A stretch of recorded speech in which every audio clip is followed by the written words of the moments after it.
¿Pueden ver?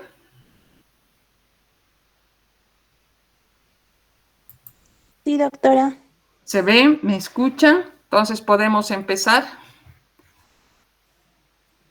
Sí, doctorita. Bien, este es un nuevo capítulo, diríamos, que va a ser el contenido para nuestro tercer parcial. Y vamos a ingresar con lo que es la introducción a la cromatografía, es decir, aquellos métodos instrumentales que están dentro de lo que es la separación. Bien, aquí una ligera introducción. Decimos que la cromatografía se la define como una técnica de separación de las distintas especies químicas que forman una muestra. Existen también otras técnicas de separación como la destilación, la precipitación, la centrifugación, la extracción, etcétera. ¿Cuáles son los objetivos de la cromatografía? La cromatografía como método fundamental de separación entre sus objetivos, si bien vale la redundancia, va a ser separar, va a ser identificar y cuantificar a todos los componentes que forman parte de una mezcla.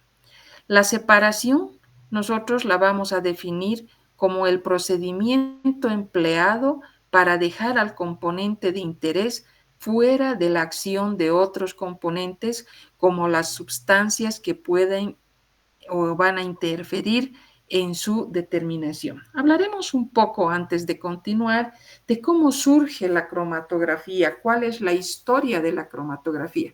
Desde luego, para todos no es novedad que fue el precursor, diríamos, de los procesos cromatográficos, fue el científico botánico Michael Sweet, y más o menos en los años entre 1872 y 1919. Este científico, que en realidad era botánico, fue, diríamos, muy importante para él y primordial referirse o dedicarse a la fisiología vegetal. Su principal logro científico, podríamos mencionarlo, lo consigue con el desarrollo del proceso cromatográfico, con el desarrollo de la separación. Este estudio de la cromatografía o acerca de la cromatografía abrió un nuevo espacio en el estudio de los pigmentos presentes en los vegetales. Aproximadamente en 1906, por primera vez se emplea el término de cromatografía. Cromos, como sabemos, será color y grafos van a ser los escritos. En 1893, dentro de lo que es su trabajo, dentro de lo que es la botánica, en 1893, se graduó en el centro más activo sobre fisiología vegetal, donde él había cursado sus estudios. En 1896, es decir, 3 años después, presenta su tesis doctoral cuyo tema era la investigación en fisiología celular. No por algo decimos que todo lo referente a la fisiología vegetal se lo debe a los estudios, a las investigaciones de Michael Sweet. Bien, en 1901, ¿sí? Tiene o sea, presenta su tesis magistral sobre la composición físico-química de la partícula de clorofila. Cada vez sus estudios, cada vez sus investigaciones, sus trabajos vienen siendo más específicas sobre elementos, sobre partículas presentes en las plantas. En 1903 es una época, sí, es una época muy memorable para la cromatografía debido a que presenta un trabajo sobre la nueva categoría de los fenómenos de absorción y su posible aplicación dentro de lo que es el análisis bioquímico. 3 años más tarde, en 1906, formalizó de una manera mucho más, diríamos, general el uso de la cromatografía dentro de lo que son los estudios científicos, aplicando esta técnica a la separación de los pigmentos naturales que pueden encontrarse en las plantas, como ser los carotenos, como ser las clorofilas, etc. ¿En qué se basa su trabajo inicial fundamental acerca del proceso cromatográfico? Él inicialmente basa su experiencia empleando una columna que logra una columna de vidrio, desde luego, y eso lo hemos visto seguramente en muchas otras materias antes. Utiliza o emplea una columna de vidrio vertical y la va a empacar con carbonato de calcio como un absorbente. Obviamente estas columnas de vidrio van a tener un ancho de unos pocos centímetros, aproximadamente serán 2, 3, y en estas columnas de vidrio que están recubiertas por el carbonato de calcio que va a actuar como absorbente, vamos a poder ver que va a pasar un material, si vale el término, va a volcar, va a vaciar, diríamos, una mezcla de pigmentos de hojas molidas y va a dejar que transcurra un determinado tiempo y va a ver que el material empacado en este material, en la columna, había adquirido una coloración muy diferente, muy característica, es decir, debido a la presencia de los pigmentos que podrían haberse separado de una manera natural, pigmentos presentes en las plantas. Posteriormente, recién alrededor de 1947, Paul Carrer, que es un Nobel de Química, reconoce de manera, diríamos, prioritaria el trabajo, el aporte, los estudios que Sweet había proporcionado dentro del área de la química de productos naturales.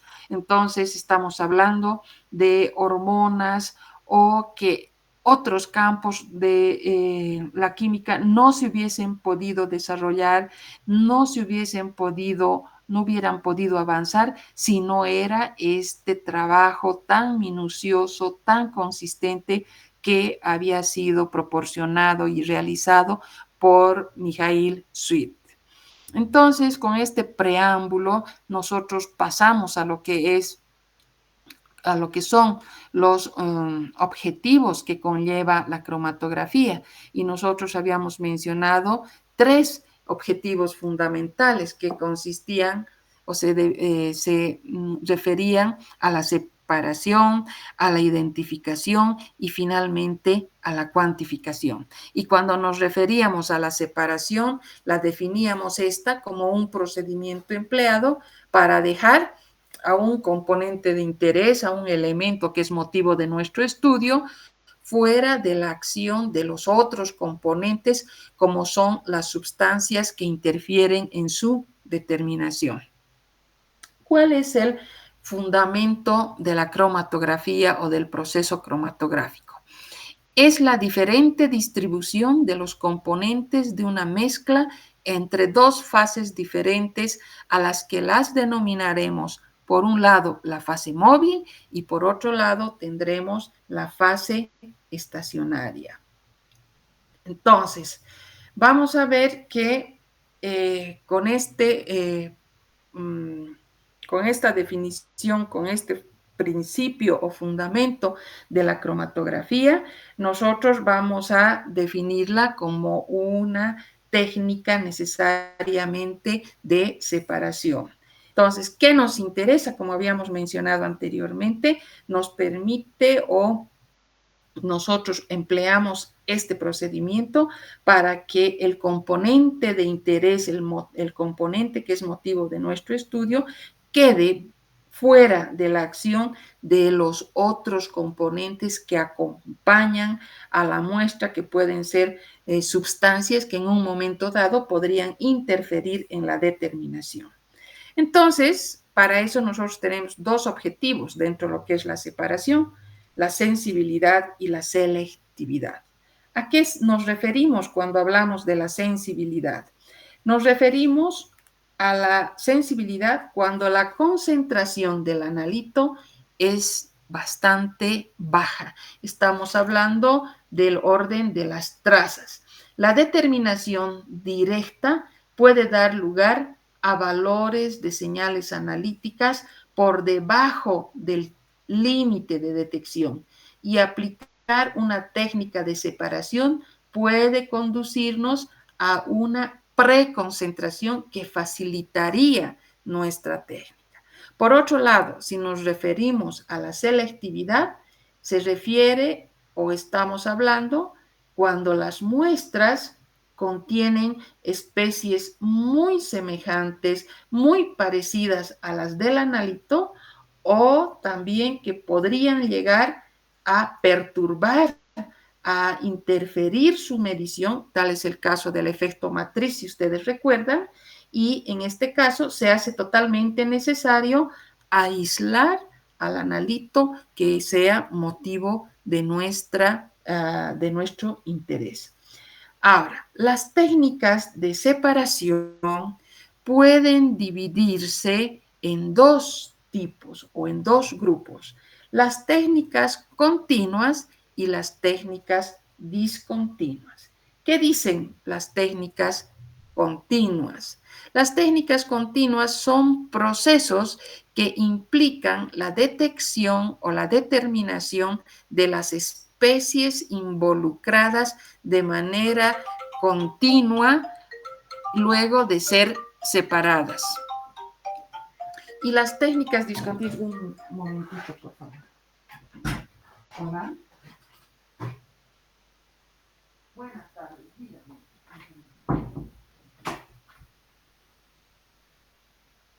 Es el plano de agenda.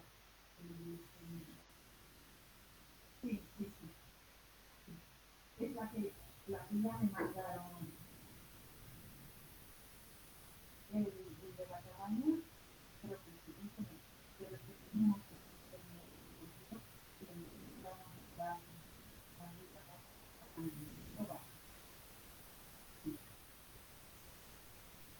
sí, sí, sí.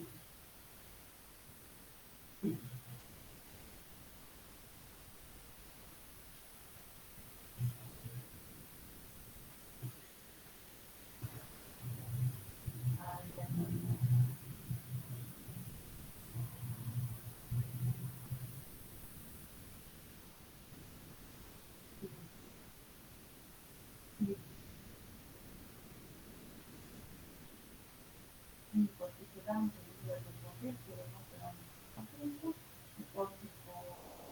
porque ellos no se estoy diciendo.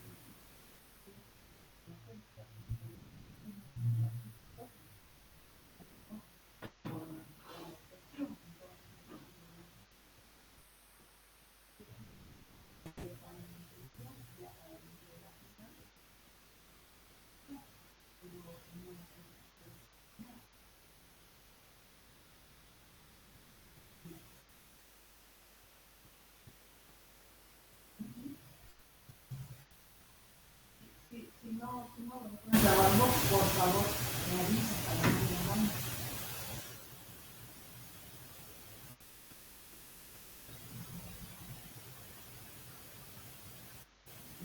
¿Y cuándo podríamos discutir las tres clases que nos para presentarnos? Sí. ¿Cuándo pueden? ¿Por qué no le pregunta y me dice cuándo pasó? Por favor, me manda un mensajito, por favor. ¿Ya? Porque el abogado está en de universidad, ¿no?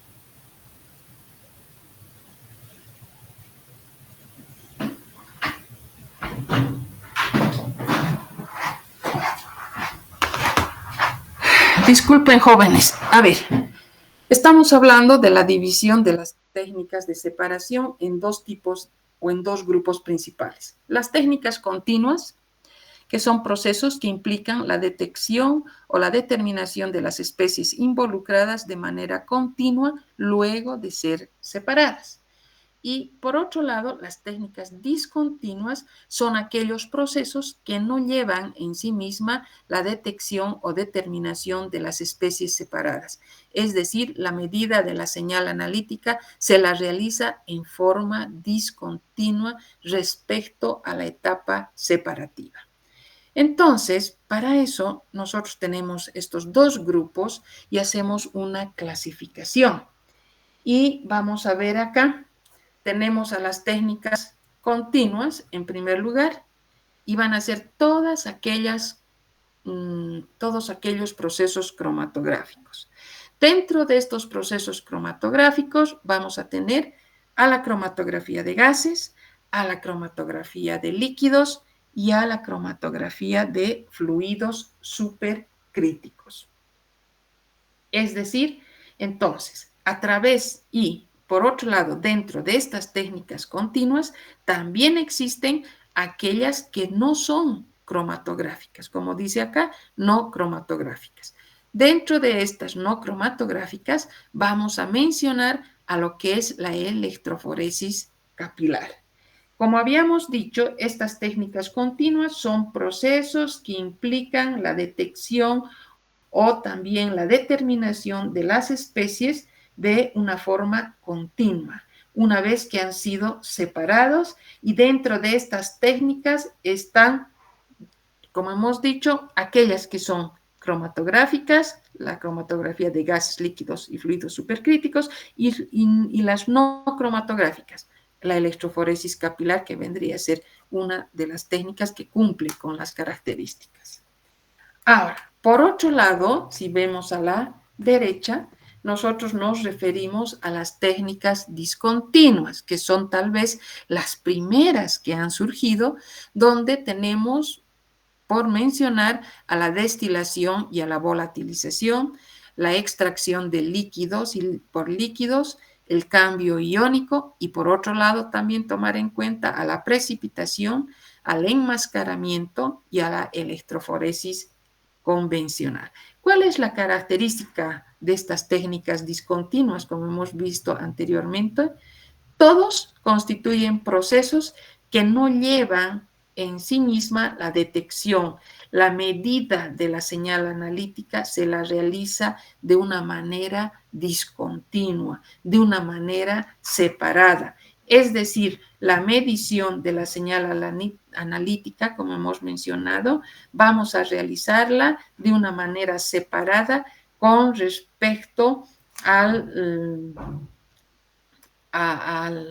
o de una manera discontinua o de una manera separada, si vale el término. Tal es el caso que podemos ver en los fenómenos de destilación, de precipitación, de extracción de líquido a líquido, de enmascaramiento, como vamos a ir viendo. A ver, nos referiremos en primer lugar a las técnicas discontinuas para ubicarnos perfectamente, puesto que las técnicas continuas va a ser ya motivo de nuestro estudio mucho más detallado, mucho más minucioso, tomando en cuenta las características de cada uno de estos.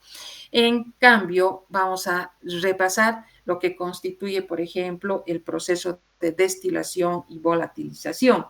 Vamos a ver que en el caso de este fenómeno, por ejemplo, o de esta técnica, esta se basa en la formación de una fase gaseosa, siendo la volatilización referida a la separación a partir de una muestra sólida y la destilación cuando recurrimos o cuando trabajamos con una muestra líquida. Se fundamentan en la diferencia de volatilidad de los componentes de la muestra. Eso cuando nosotros hablamos del principio de la destilación y la volatilización. Si nos referimos, por ejemplo, a la extracción de líquido, es una transferencia de un soluto de una fase líquida a otra, siendo habitualmente una de ellas, tratándose de una de ellas y la otra de tipo orgánico. Ambas son inmiscibles. Y si nos referimos, por ejemplo, al caso del cambio iónico, estamos en esa técnica, estamos refiriéndonos al equilibrio heterogéneo que caracteriza por estar involucrada una interfase sólido-líquida. Es, digamos, o podríamos mencionar que cuando esta última fase líquida se encuentra una especie iónica, motivo de separación, donde las fuerzas presentes van a ser electrostáticas y la fase sólida está como un intercambiador de iones. Ese es el papel que van a desempeñar cuando nosotros hablamos de una interfase sólida líquida. Si nos referimos, por ejemplo, al fenómeno de la precipitación, no es más que una separación en la que la fase sólida y líquida, entre ambas, entre fase sólida y líquida, una de estas se va a formar directamente en el lugar in situ y las fuerzas puestas en juego van a ser fundamentalmente de tipo o de naturaleza química.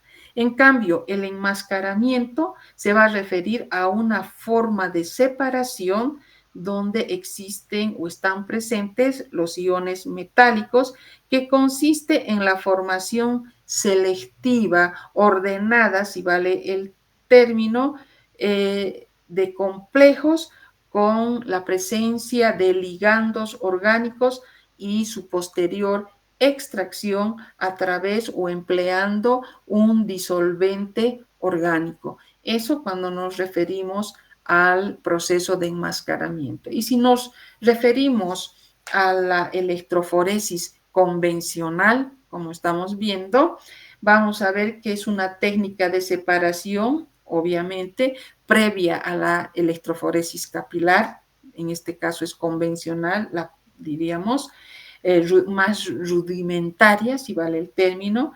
Acá las sustancias a analizar se van a separar en función de su diferente movilidad que puedan presentar, pero bajo la acción de un campo eléctrico.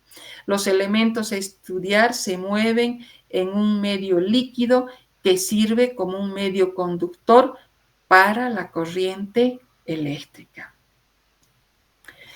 Ahora, desde este punto de vista, nosotros también tenemos que clasificar a las cromatografías según la naturaleza de su fase móvil. Y habíamos mencionado dentro de las técnicas continuas a la cromatografía de gases, a la cromatografía de líquidos y a la cromatografía de fluidos supercríticos. ¿Qué caracteriza a la cromatografía de gases? Acá se caracteriza porque la fase móvil va a ser un gas, mientras que la fase estacionaria podrá ser sólida o podrá ser líquida, siendo esta la última, o sea, la fase líquida, nos va a ser de mayor aplicación, de mayor uso, de mayor empleo. Ahora, cuando hablamos de la cromatografía de líquidos, tenemos que diferenciar o caracterizar a este proceso de separación, porque acá la fase móvil es un líquido y la estacionaria puede ser un sólido, puede ser un líquido o también puede ser o tratarse de una fase enlazada. Pasamos finalmente al tercer tipo de cromatografía, que va a constituir la cromatografía de fluidos supercríticos. En esta cromatografía, la fase móvil es un fluido que se va a encontrar en estado supercrítico y la fase estacionaria también va a ser supercrítica. Entonces, vamos a ver acá que las características, los parámetros, el tipo de muestras y sus aplicaciones, de acuerdo a estas características, van a poder ser caracterizadas, van a poder ser diferenciadas y desde todo punto de vista vamos a ver las características que puedan presentar. Entonces, algo que es importante que volvamos a ver acá se va a referir a las técnicas continuas, donde hemos hablado de básicamente de los 3 tipos de cromatografía: la cromatografía de gases, la cromatografía de líquidos y la cromatografía de fluidos supercríticos. Si hablamos de la cromatografía de líquidos, también tenemos que mencionar que presenta una subclasificación, si vale el término, porque va a dar lugar a dentro de la cromatografía de líquidos vamos a tener a la cromatografía plana y a la cromatografía en columna. La cromatografía plana se caracteriza por emplear al papel y por su parte la cromatografía en columna va a estar caracterizada a la cromatografía de capa fina, que seguramente ustedes están ya viendo o inclusive haciendo algún tipo de aplicación. Bien, dentro de la cromatografía líquida en columna, vamos a diferenciar 2 tipos además de cromatografía. Por un lado, la clásica, la tradicional, que la vamos a estudiar, y por otro lado, vamos a tomar en cuenta al HPLC.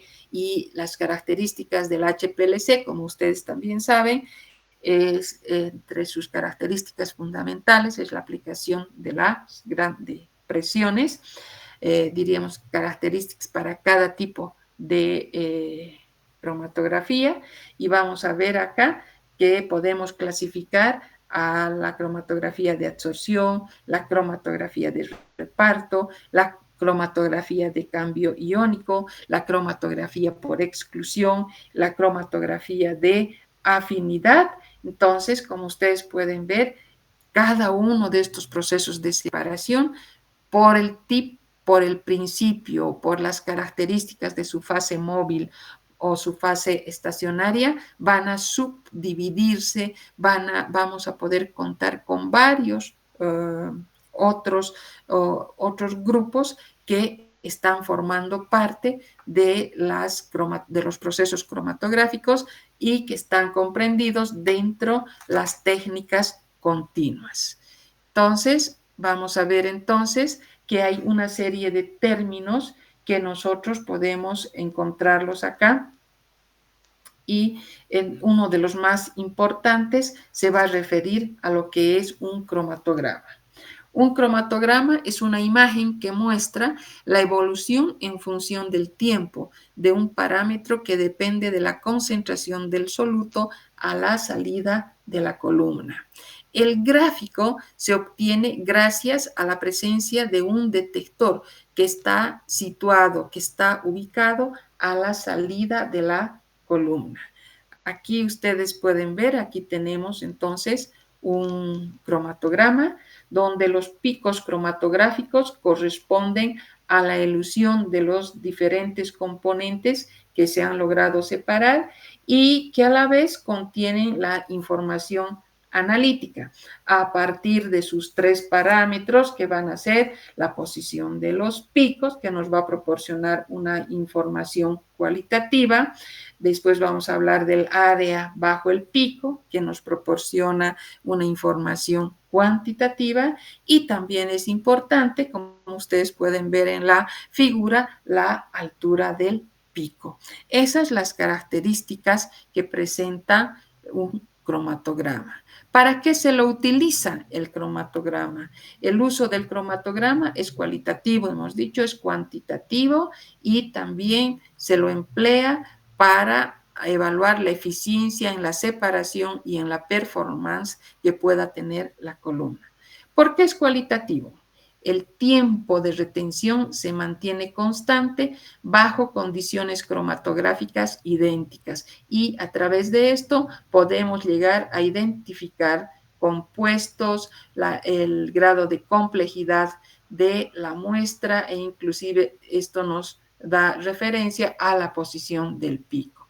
Si hablamos de una aplicación cuantitativa, el área es proporcional a la cantidad de muestra inyectada y es usada para el cálculo de las concentraciones. Entonces, acá lo importante va a ser el área del pico.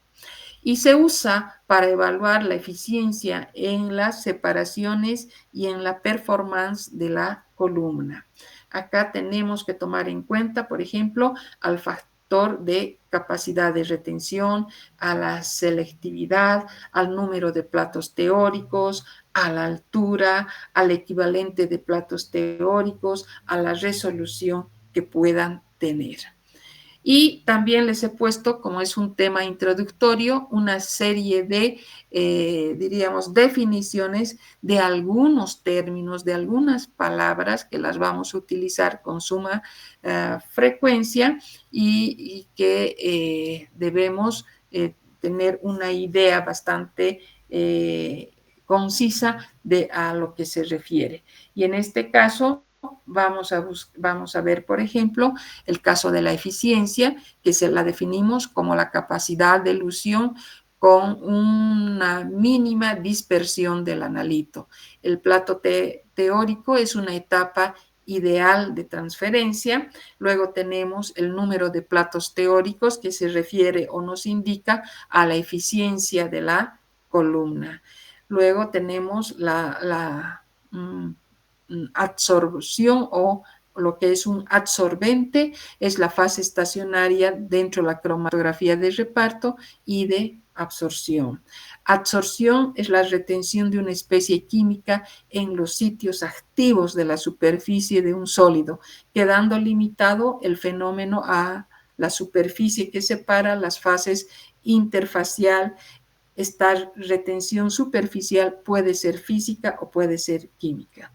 Pero términos mucho más frecuentes van a ser la elusión, es un proceso de extraer un soluto de la fase estacionaria, y el eluyente, la fase móvil, una vez que se extrae de la columna. El disolvente o el revelador se refiere o se coloca el nombre a cualquier tipo de fase móvil. La fase móvil es un fluido que puede ser líquido, también puede ser gas o, como hemos visto, un fluido supercrítico que se usa como un portador de la mezcla y que se hace pasar a través de la columna cromatográfica y además de la fase estacionaria. Y finalmente tenemos la fase estacionaria, que es un material que permanece dentro de la columna cromatográfica durante la cromatografía y que retiene a algún componente presente en la muestra. Posee una gran área superficial y puede ser un sólido o un líquido dispuesto sobre un sólido que va a actuar como soporte. Bien, entonces vamos a tener, ahí tenemos entonces, esos son los términos más frecuentes que podemos encontrar, y a partir de esto podemos mencionar que la calidad de una separación cromatográfica está en función de sus dos parámetros, que va a ser la eficacia que pueda tener la columna y la resolución. Bien, esto podríamos mencionar como algunos términos muy frecuentes a partir de este tema que vamos a ir encontrando cuando vayamos a referirnos a cada uno de los distintos procesos de separación, procesos cromatográficos continuos, como hemos visto, y a partir de la próxima clase ya iremos refiriéndonos a las particularidades de cada uno de estos procesos. Empezaremos con la cromatografía gaseosa, veremos la aplicación que tiene, las características o el fundamento presente en este tipo de cromatografía. Es muy importante que nos aboquemos también a la parte instrumental, a los componentes, al orden en el que se encuentran, diríamos, a la función que desempeñan y finalmente a la aplicación que puedan tener. Y así sucesivamente, cada tipo de cromatografía vamos a ir estudiando por separado. Bien, hasta aquí nuestro primer tema introductorio y nos estaríamos viendo la próxima semana para ya empezar con la cromatografía gaseosa. Que tengan una buena tarde. Hasta luego, jóvenes.